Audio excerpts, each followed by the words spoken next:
अस्सलामुअलैकुम my dear family, welcome to Mavi educational waves. उम्मीद है आप सब खैरियत से होंगे। दोस्तों, हम स्टोइचियोमेट्री को स्टडी कर रहे थे। स्टोइचियोमेट्री की डेफिनेशन मैं आपको पहले भी बता चुकी हूँ। स्टोइचियोमेट्री केमिस्ट्री की वो ब्रांच है जिसमें हम रिलेशन देखते हैं। किसके दरमियान में? क्वांटिटीज के दरमियान में। और क्वांटिटीज किस चीज की? रिएक्टेंट और प्रोडक्ट की क्वांटिटीज। यानी कि केमिस्ट्री की वो ब्रांच है जिसमें हम किसी भी रिएक्शन में यूज होने वाले रिएक्टेंट और उस रिएक्शन की प्रोडक्ट के दरमियान में रिलेशनशिप देखते हैं। स्टोइचियोमेट्रिक कैलकुलेशंस हमारा आज का टॉपिक होगा। स्टोइचियोमेट्रिक कैलकुलेशंस क्यों जरूरी हैं? साइंटिस्ट कोई भी केमिस्ट जब कोई केमिकल रिएक्शन करता है तो उससे ये बात जाननी होती है कि वो कितनी प्रोडक्ट के लिए उसे कितने रिएक्टेंट्स चाहिए या कितने नंबर ऑफ रिएक्टेंट से कितने नंबर ऑफ प्रोडक्ट प्रोवाइड करेंगे। इस बात की का आंसर जो है वो स्टोइचियोमेट्रिक कैलकुलेशन से हमें हासिल होगा। स्टोइचियोमेट्रिक कैलकुलेशन के कुछ प्रिंसिपल्स हैं। पहला प्रिंसिपल है कि बैलेंस केमिकल इक्वेशन चाहिए होगी। कोई भी न्यूमेरिकल हो उसमें सबसे पहले आपने केमिकल रिएक्शन की जो इक्वेशन उसे बैलेंस करना होगा। सेकंड प्रिंसिपल है reactant completely converted into product. Reactant को सारा का सारा प्रोडक्ट में कन्वर्ट हो जाना है। थर्ड है कि ये रिएक्शन दो लॉज को ओबे करेगा। फर्स्ट लॉ है law of conservation of mass, जो कि कहता है कि कोई भी मास ना तो बनाया जा सकता है और ना ही डिस्ट्रॉय किया जा सकता है, एक फॉर्म से दूसरी फॉर्म में कन्वर्ट हो सकता है। और थर्ड है लॉ ऑफ डेफिनेट प्रोपोर्शन, जिसमें फिक्स्ड रेशियो बाय मास को हम देखते हैं। यानी कि वाटर में ऑक्सीजन की रेशियो 11.11% होती है और हाइड्रोजन की रेशियो 88.9 समथिंग होती है। ठीक है, तो ये रेशियो वाटर की हमेशा फिक्स रहेगी। वाटर में ऑक्सीजन और हाइड्रोजन की ये रेशियो हमेशा फिक्स रहेगी, चाहे इनका सोर्स कोई भी हो। तो लॉ ऑफ डेफिनेट प्रोपोर्शन ये कहता है। स्टोइचियोमेट्रिक कैलकुलेशंस के कुछ रिलेशनशिप्स हैं। 5 रिलेशनशिप हमारे सिलेबस में दिए गए हैं। पहला है मास मास रिलेशनशिप। मास मास रिलेशनशिप में एक क्वांटिटी नॉन होगी और एक अननोन होगी। यानी जो क्वांटिटी नॉन होगी वो भी आपको ग्राम में दी जाएगी और जो पूछा जाएगा, जो अननोन होगा, वो भी आपसे ग्राम में पूछा जाएगा। तो इसे हम मास मास रिलेशनशिप कहेंगे। सेकंड रिलेशनशिप है मोल मास रिलेशनशिप। मोल मास रिलेशनशिप में जो क्वांटिटी आपको गिवन होगी वो मोल में होगी, ठीक है, और जो आपसे पूछी जाएगी वो ग्राम में पूछी जाएगी। तो पहले आप मोल में उसको कन्वर्ट करोगे और फिर ग्राम में आंसर बना के मोल में आंसर कैलकुलेट करके उसको मास में कन्वर्ट कर दोगे। थर्ड रिलेशनशिप है मोल मोल रिलेशनशिप। इस रिलेशनशिप में आपको क्वांटिटी जो गिवन होगी वो भी मोल में दी जाएगी और जो पूछी जाएगी वो भी मोल में पूछी जाएगी। फोर्थ रिलेशनशिप है मास वॉल्यूम रिलेशनशिप। इसमें आपको जो गिवन होगा वो ग्राम में दिया जाएगा और जो आपसे पूछा जाएगा वो डेसीमीटर, क्यूब या लीटर में पूछा जाएगा। फिफ्थ रिलेशनशिप है मोल वॉल्यूम रिलेशनशिप। जो गिवन है वो मोल में होगा और जो आपसे पूछा जाएगा वो डेसीमीटर, क्यूब या लीटर में पूछा जाएगा। तो ये सारा का सारा सारे जो न्यूमेरिकल्स होंगे वो हमने जो 3 इक्वेशंस की थी मोल को कैलकुलेट करने के लिए, ये सारी की सारी उन 3 इक्वेशन से ही हो जाएंगी। How to solve a stoichiometry problem. कोई भी प्रॉब्लम आपको स्टोइचियोमेट्री से रिलेटेड दिया जाएगा तो उसे आप कैसे सॉल्व करोगे, इसके लिए कुछ स्टेप्स आपको करने पड़ेंगे। पहला स्टेप है आपने डाटा बना लेना है। जो भी आपको डाटा गिवन होगा उसे आप बना लें। सेकेंड स्टेप में आपको इक्वेशन, कोई भी केमिकल इक्वेशन दी गई होगी उसे आपने बैलेंस कर लेना है।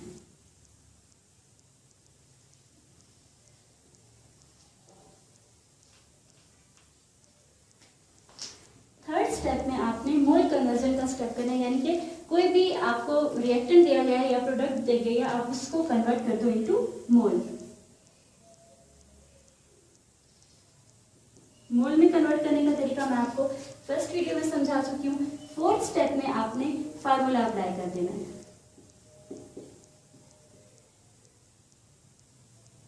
जो कि होगा unknown mole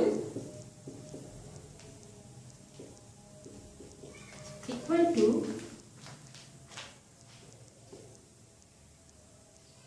unknown mole divided by known mole multiply by known mole. फिलहाल आपको इस फार्मूले की समझ नहीं आ रही, लेकिन जब हम न्यूमेरिकल को सॉल्व करेंगे तब आप ये अच्छी तरह से समझ जाएंगे। अब हम स्टोइचियोमेट्री न्यूमेरिकल को सॉल्व करेंगे, लेकिन सबसे पहले आप फार्मूला कहीं साइड पे लिख लें ताकि आपको ये भूले ना। फर्स्ट क्वेश्चन हमारा मास रिलेशनशिप से है, जिसमें आपको गिवन भी मास में है और आपसे पूछा भी मास में गया, यानी ग्राम में पूछा गया। क्वेश्चन है हमारा कैलकुलेट मास ऑफ क्विकलाइन। क्विकलाइन कहते हैं कैल्शियम ऑक्साइड को। Quicklime that is produced by thermal decomposition of 200 gram of limestone. The equation for this reaction is, calcium carbonate को जब हम हीट अप करेंगे तो हमारे पास कैल्शियम ऑक्साइड और कार्बन डाइऑक्साइड रिलीज होगा। कैल्शियम ऑक्साइड हमारी मेन प्रोडक्ट है, तो हम सिर्फ इसी को यहाँ पे स्टडी करेंगे, कार्बन डाइऑक्साइड को साइड पे करते हैं। डाटा बनाएं सबसे पहले। मास ऑफ क्विकलाइन, कैल्शियम ऑक्साइड कितना है आपसे पूछा गया, ठीक है। और जो लाइमस्टोन का मास है, यानी कैल्शियम कार्बोनेट का जो मास है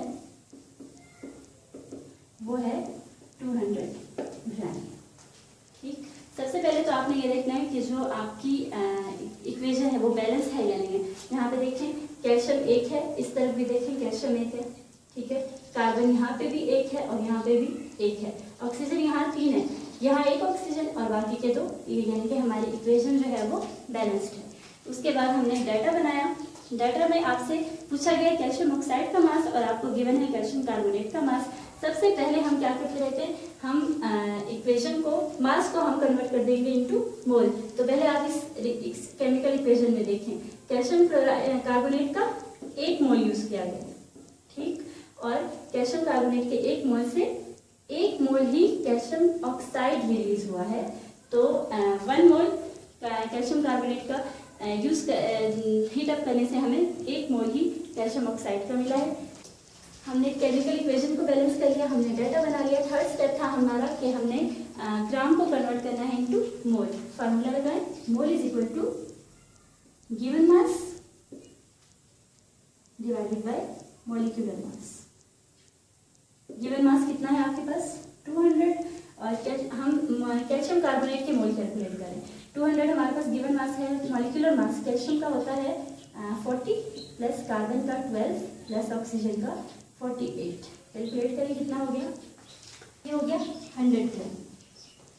मॉलिक्यूलर मास की जगह पे 100 को पुट करें, आपके पास क्या आएगा 200 ग्राम ऑफ कैल्शियम कार्बोनेट में कितने 2 मोल, ठीक है, 2 मोल के बराबर है। अब हम क्या करेंगे, नेक्स्ट स्टेप में हम फार्मूला अप्लाई करेंगे। फार्मूला क्या है, अननोन मोल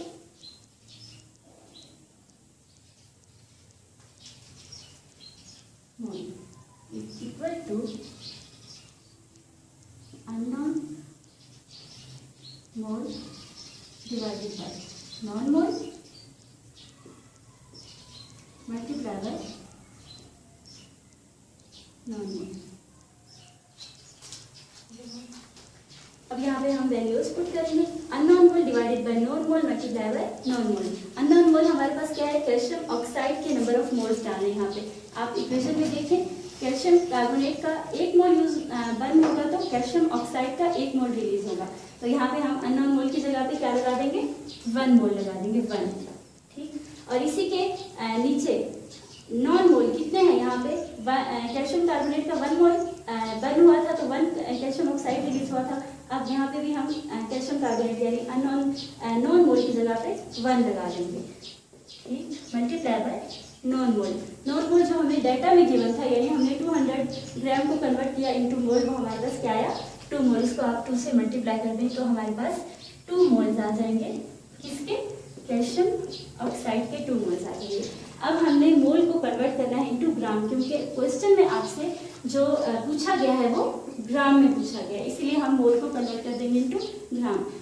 फार्मूला अप्लाई करें, फर्स्ट फार्मूला मोल कन्वर्जन का, mole is equal to given mass divided by molecular mass. इसे हम गिवन नहीं कहेंगे, अननोन कहेंगे, क्योंकि यहाँ पे ये हमें मालूम नहीं है। क्रॉस मल्टीप्लिकेशन होगी, अननोन मास को वहीं पे छोड़ दें,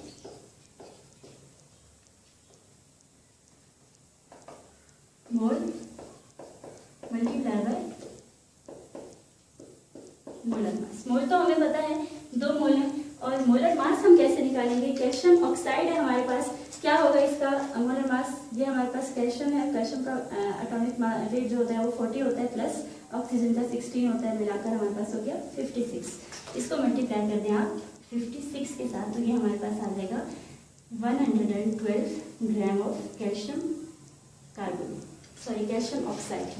यानी कि हम जब 200 ग्राम ऑफ कैल्शियम कार्बोनेट को बर्न करेंगे तो हमारे पास 112 gram of calcium oxide product के तौर पे हमें मिलेंगे। मास मास रिलेशनशिप का नेक्स्ट न्यूमेरिकल है हमारे पास, how much mass of HCl can be produced when 5 gram of hydrogen react with excess amount of chlorine. Mass of HCl आपसे पूछा गया है और आपको 5 ग्राम हाइड्रोजन का जो है वो गिवन है, तो ये मास मास रिलेशनशिप है। इसकी जो इक्वेशन है वो बैलेंस केमिकल इक्वेशन आपको प्रोवाइड की गई है। 2 मोल हम हाइड्रोजन के क्लोरीन के साथ रिएक्ट करवाएंगे उसका, तो हमारे पास 2 मोल ही क्या आएगा, HCl आएगा। सॉरी 1 मोल हाइड्रोजन गैस यहाँ पे यूज की जा रही है, तो 1 मोल हाइड्रोजन गैस का और 1 मोल क्लोरीन गैस का यूज होगा। क्लोरीन को रहने दें क्योंकि क्लोरीन का कोई जिक्र नहीं किया गया क्वेश्चन में, हमसे सिर्फ हाइड्रोजन और HCl के बारे में पूछा गया है। तो डाटा बनाएं, मास ऑफ हाइड्रोजन 5 ग्राम और आपसे पूछा गया है मास ऑफ HCl हाइड्रोक्लोरिक एसिड, जो कि हमने कैलकुलेट करना है। तो हम सबसे पहले हम क्या करते रहते हैं, मास को कन्वर्ट कर देते हैं इनटू मोल। तो हाइड्रोजन को मोल में कन्वर्ट करें, mole equal to given mass divided by molecular mass. Given mass है 5 ग्राम और मॉलिक्यूलर मास है हाइड्रोजन का 2। 5 को 2 से डिवाइड करें,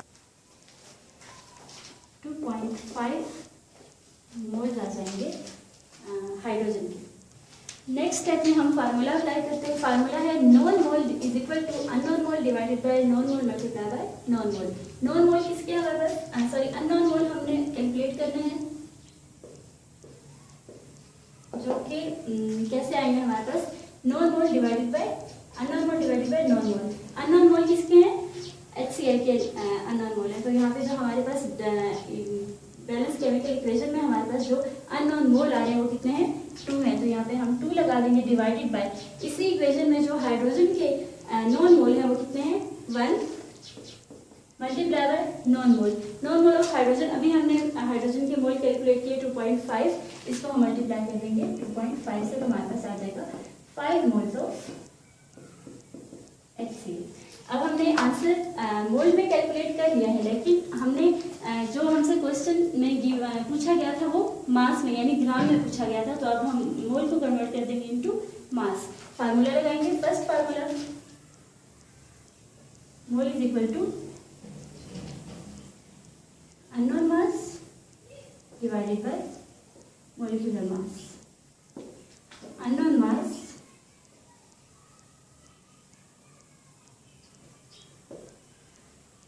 is equal to mole multiply by molecular mass। Mole आपके पास 5 है और molecular mass of HCl, hydrogen का एटॉमिक मास होता है 1 प्लस क्लोरीन का होता है 35.5, प्लस करेंगे तो 36.5 आ जाएगा।